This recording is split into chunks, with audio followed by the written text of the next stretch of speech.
তুমি আমাকে একটা গল্প শোনো। কি না? একটা ভালো দেখি সুন্দর। সবসময় তুমি সবাইকে বলো আমাকে গল্প শোনাও, গল্প শোনাও। তুমি আজকে একটা গল্প শোনাও আমাকে। বললে ভালো একটা খাবার দেবো। পারবো না?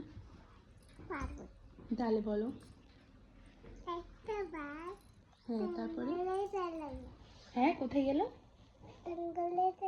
জঙ্গলে ছিল। তারপরে?